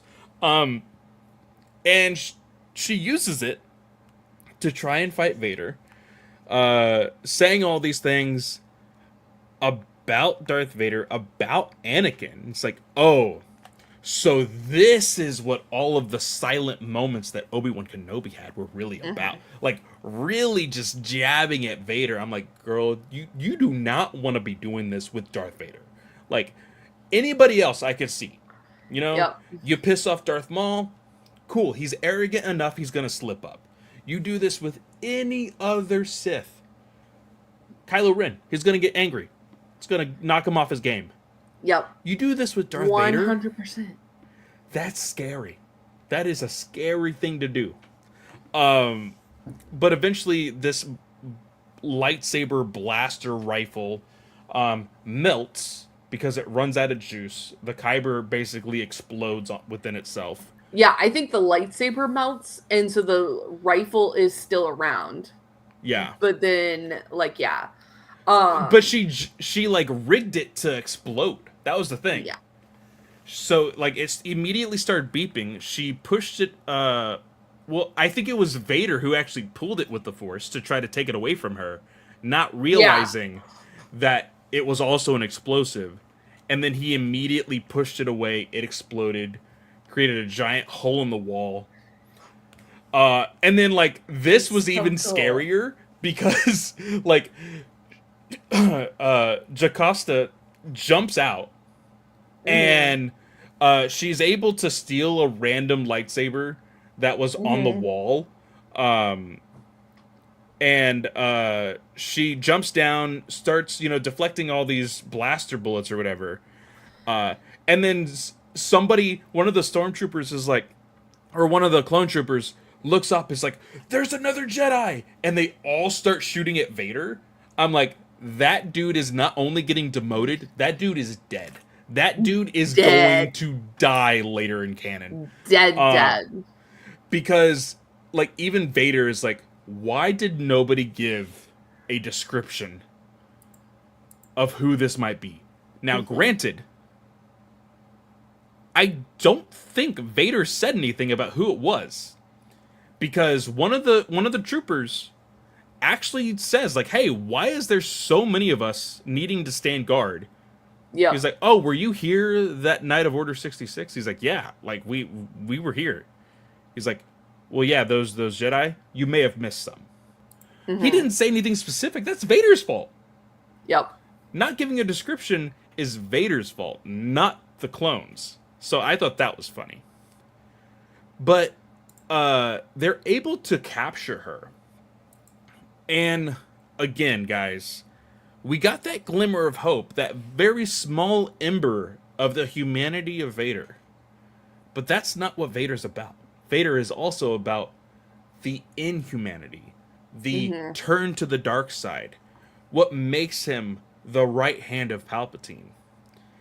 And so when they're on this ship, on their way to Palpatine, Jocasta is like, "Hey, like you want to say all of this dirty stuff to me, like Yep. calling me a dirty Jedi and a traitor and all of this stuff? Are you guys idiots? You got a Mm-hmm. Jedi right next to you. This is Anakin Skywalker." Yep. And And Vader takes out the whole crew. He's Vader's like, like, "Oh, can't have nah. that." Boom. He knocks them out of the freaking ship and he tells her, he's like, "They're dead because of you." Mm-hmm. And she's like, And I love how you still see a glimpse of Vader. Like, you still see a glimpse of Anakin. Yes, he's still doing it because he doesn't want to be replaced as the dark side apprentice. But him destroying that list is definitely a best of both Jedi and Sith Anakin, I feel like. so this is where like I'm not entirely sure. I would say that this is a uh necessarily like Anakin Vader thing. Mm-hmm. I think this is a pure Vader thing. And I'm not saying it isn't, but like knowing like okay, these people could come in and replace him is a Vader thing for sure. But also like okay, let these kids be kids. Like I feel like that's something that Anakin would have wanted to stick by, which is why I'm like okay, So best of yes, both. yes, like you could probably say, yeah, that little ember we were talking about, maybe there's a little bit of humanity within crushing that list, but it is a 100%, hey, there's a rule of two, and if there's others, I can be replaced. And I'm telling you right now, I will never be replaced. Yep. Star I'm Wars will laughing at never let Adrian. kids be kids. Exactly. I this is hysterical. Adrian is in the chat. Adrian, we miss you too. We have a proposition for you that we have just kept forgetting to send you a message about. because Clay and I are swamped. Adrian says, my favorite Vader comics are definitely when he folds back little boy Annie. Sabine brings a different Vader to the mix in the comics, for sure. I have not finished the ones with Sabine. I'm interested to see how that plays in because I didn't finish it. I got to the point where she gets kind of accepted in the fold. These are the Greg Pak comics he's talking about. Mm-hmm. And so I need to go back and read those. He says, OMG, if you love Anakin coming back in, you'll love it. Yeah. Now that I have remembered I have Marvel Unlimited, I will probably speed through a bunch of them again. So. But one thing that I actually really love, not only with the destroying of the list, but there's a moment where Jocasta is like, the whole list is so that way Palpatine can make more of you, and that's why Vader inevitably destroys it. Is because I don't want to be replaced. I don't. There is no more of me. I am the only one. That is what he is saying with destroying that list. But when she is like, "What do you want to do? Like, what do you want, boy?" Like, I love that she calls him a boy. He kills the troopers, and then she's like, "Okay, and what's gonna happen to me? Like, what are you gonna do now?" And all you see in that panel is the glow of red. Yeah. I love that. Because again, it shows how far Anakin has fallen. It shows the true Darth Vader feeling here. And then he tells Palpatine, "Oh, yeah, she died. She didn't make it. She died in this whole thing here. I didn't hear anything from her, and I didn't get any information. Yep. Better luck next time, Palpatine." Yep. All right, guys, I have to run to the restroom real fast. I'll be right back. All right, small pause here. Adrian says Soule is a great at the scary Vader, but Pat gets Anakin conflict early on. I have not read Pack at all. So once we jump off of Soule, I think I'm going to immediately jump into Pack because I have never read a bad Star Wars comic. And I think that's the truth, honestly. But and now that she says it, Adrian, I am not 100% sure the proposition that she had mentioned. I'm actually going to put in a timestamp here so I know where to edit all of this out for when I am editing later.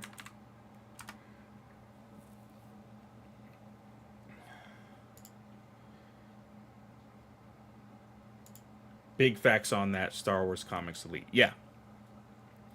I 100% agree.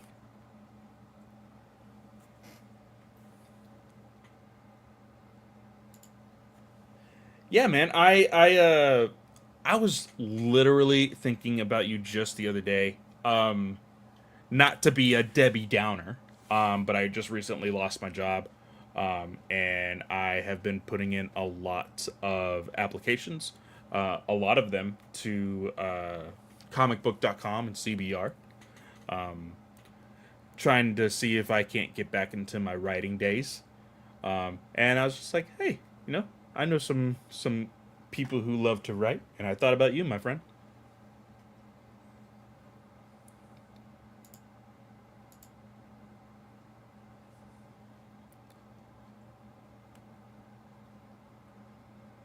Present and accounted for. Cool. So time is 1:49. Cool. I apologize. Drinking a lot of water and other fluids. Okay. So, uh, two, yeah, and so the next small arc, beginning of an arc, really, is the assassination, and we mostly talked about that. The idea of the introduction to Vader to the Empire Mm-hmm. is what gets this assassination attempt really on its way.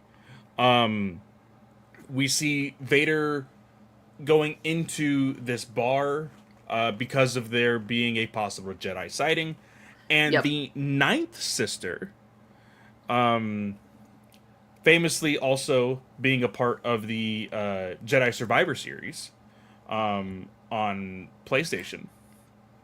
Um, she asks Vader, like, "What are you even doing here? Like, Mm-hmm. it's one Why are thing, you the one here? because she explains, like, most of these are really just false alarms. Somebody will say that they saw a lightsaber when it's actually just some sort of like saw, like light, like saw or whatever. um so like this could just all be a false alarm. Like, why are you spending the time to do this? And she's like, "Oh, I get it. Like, you're here in case we get lucky Yeah. because you're dying to get your hands on a Jedi." Yeah. And this one is super interesting. I kept wanting to go further into this run or this trade. Um, and I was like, I can't do it because I will talk about everything else that Yeah, relates to same. it. So I'm interested to remember how this one is continuing as like when we go to read it next month. Um, but I love how this starts off and we get a bounty hunter group that is basically in charge of taking his lightsaber and trying to kill Vader. Um and the daughter in this Charantha, I think is her name. Mm-hmm. Um she makes an appearance in Hidden Empire. I thought she was the bounty hunter's girl, but she is not the bounty hunter's girl. She just makes an appearance in Hidden Empire. Um, so there's your connection there because I remembered her more than I did everything else that kind of happened in these two issues. Yeah. Um, but getting those details and seeing how Vader continues to flesh out the Inquisitors, because while Soule didn't create the Inquisitors, he built a lot of them from scratch into what we have currently today. Because you had Rebels and then you've had this run. So um it's just really good storytelling um all around just to build those stories and set other writers up for success along the road. Like Delilah S. Dawson, obviously we haven't seen her Inquisitor yet, but like we know later on, like she's in this run, and so like you can't do that unless you have a really good footing on which to tell a story. And I think Soul does that really well. Yeah. Yeah. 100%. Uh, but like one, so I like the strategic Vader that we see a lot, that we haven't really talked about too much because we've been more along the like conversation about like the badass Vader and like the Mm-hmm. humanity side of Vader, the inhumane Vader. Um, Yep. the strategic Vader here, I also like because some of us, I think there's a lot of people that see Vader as just like this bloodthirsty machine a lot of the Mm-hmm. time, which is true in some cases, but he has a good head on his shoulders. Yep. He used to be called a general. Like, there's a reason for that. And so, in this issue where he's talking to this family, like, he even, like, he stops them. And he doesn't immediately just, like, try to kill them. Yep. Like, he's like, "Who hired you? Mm-hmm. Why are you trying to kill me?" He wants to get answers. If he was just a bloodthirsty machine, he would kill first, ask questions later. Yep. And he still cares about the kids because originally he was going to kill the entire family. But then, like, when the mom goes, yeah, but, like, if you just kill her, like, I'm not going to give you anything. Like, and Yeah. he goes, okay, like, and I can see letting the kid live. I think that's a standard in Vader storytelling. Mm-hmm. Obviously, Jedi temple kids aside, he still, if kids are roped into something that's not in their control, I feel like he's like, yeah. Well, no, because I think more so than anything, like Vader has a backstory. Mm-hmm. Anakin lived a whole life, and Vader uses that life, the good and the bad, to further his power as a Sith. Yeah. And so, knowing that he was a slave, knowing how hard it was with, only one parent and all of these other things, like, you have to remember that he lived these things. So, like, the decisions he's making with this family, keeping the girl alive, you have to put that in perspective, right? Mm-hmm. And so I really like that. And it's layered. It's not something that you literally just see and it's written in plain sight for you. You have Yep. to think of Vader not only as this individual that's on this panel, but everything that he's gone through, even as a kid being Anakin. Yep. And so I really dig that. Um, the family tells him that this bounty, this kill order, was made from the very top. And I love the progression of the panel here because when she says at the very top, the panel that you see is Palpatine. And I love this more so on a technical writing scale Mm-hmm. because narrators are not always reliable. Yes. And so you plant a seed, whether it be on purpose or on accident or whatever, but like you see that and you're giving the narrative to the reader. Oh, this is another test from Mm-hmm. Palpatine, and they immediately address it at the very next issue because Vader does confront Palpatine. Mm-hmm. Is this another test? Did you do this to me? And Palpatine's like, no, I don't know who did this. Well, if it's from the very top, then they must have had so much security and blah, blah, blah. But I absolutely love how Vader finds out. Mm-hmm. And he doesn't even find out, really. Yep. Because, also, one small, very small, minute thing that we skipped over in every panels, or not every panel, but every arc so far. We see it at least once in every arc. We see what Vader sees himself as in the Force. Oh yeah, like the little like chaos spinning thing. The silhouette of himself Mm-hmm. of being pure like chaos dark side energy, but like you notice how his entire body is Mm-hmm. not that because those are his limbs that are literally cut off. Those are not Yep. part of him. So I love the attention to detail with that. But he So. is super focused within the Force right now, sitting up in his little room, meditating, Mm-hmm. and he's able to get a sense within somewhere in Coruscant of this conversation that's presiding. Yeah. And this conversation is happening at this place called the Room of Masks in the Uskru district. And it's these two people, You don't know their faces.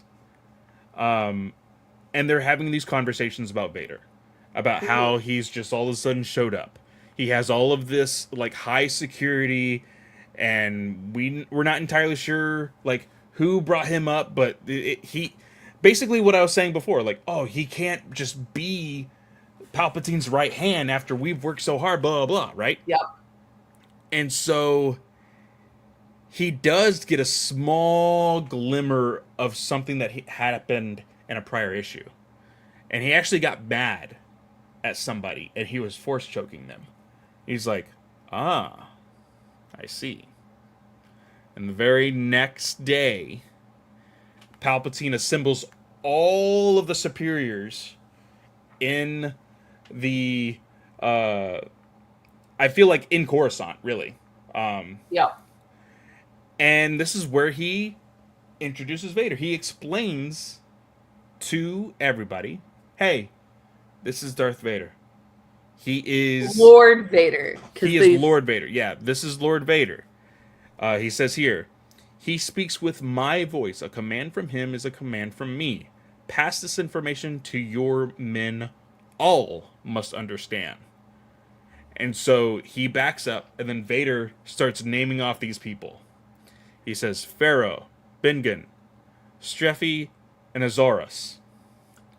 And you see, like, this dude, like, sweating bullets. You see one Mhm. girl, like, moving her eyes, like, oh crap, what's going on? And he says, I love this panel progression. He says, two attempts have been made on my life. Evidence suggests a conspiracy within the Imperial Officers Corps. I do not yet know the precise individuals behind these attempts, although I have my suspicions. It does not matter. I will always survive. Every time I will survive. But five of you, chosen at random, and he clutches his fist, and all of those people that he just named, Mhm. dead immediately. Yep. Will not. And he is doing this as a show of force, a show of power, saying, hey, you guys want to try to keep trying to kill me? Bring it. Keep doing it. This is what's going to happen to every single one of you. Yep. I love it. It's so haunting, and it just showcases what a villain Vader is. Because, like, again, like at the very end, like this literally ends with another page of him meditating, him seeing his true self, and like the menacing look, because you see what he sees himself as, and then the very next page, very first panel, you see Vader in the same red light of his lightsaber, and he's Hmm. so angry, and he cracks the glass, and that's how the 12th issue ends. Yep. I love this so far, and I love this when it came out. I did not pick this up until the beginning of the introduction of the Inquisitors. Uh, I think that was issue 6 was when I first started to grab it, and then I Hmm. had to go hunt for issues 1 through 5, which was absolutely insane to do because everybody and their mother was reading this comic at the time. They're like, "Oh my Hmm. god, Darth Vader is such a good comic." You couldn't find issue number 1 anywhere. Yeah, this book is absolutely amazing, and I cannot wait to finish the rest of it with you. Yep. Which will be in the middle of September, guys. Next week we will be diving back in to finish out the Force Unleashed. And then the following week, we have another comic review. So that is what you can expect for the rest of August, guys. So Clay, tell us where they can find you. Yeah, of course, you can always find me at Fanboy Clay on most of social media. If you will follow me on my life back into reading comics, I'm going to be talking about all of that on Blue Sky. And I have finally picked up some of the books that I was reading again. And I will be talking about that on Instagram and on TikTok if you would like to follow me for that reason. And then, of course, I have here at the GUA Ranger Alliance. Joe actually joined me this week to talk about the latest episode of Goes Yuger #1. So check that out. And I do want to remind you guys, very first week of September, and it actually does look like it's going to happen. It may not, but either way, we are still going to be taking a break as far as a newer episode. We do have something in the works for you guys Yep. to be released on that week. So expect something a little bit newer. But yeah, We we're will gonna not take have a it. live show. Yeah, we will that not week. have a live show. You'll just have a pre-recorded episode for you guys on that week, first week of September. But yeah, just wanted to let everybody or remind everybody of that. I Katie, think what that's about the you? first time we've said that. So, Oh well, there you go. y'all, you can find me on most social media platforms. It is at Slice of Katie.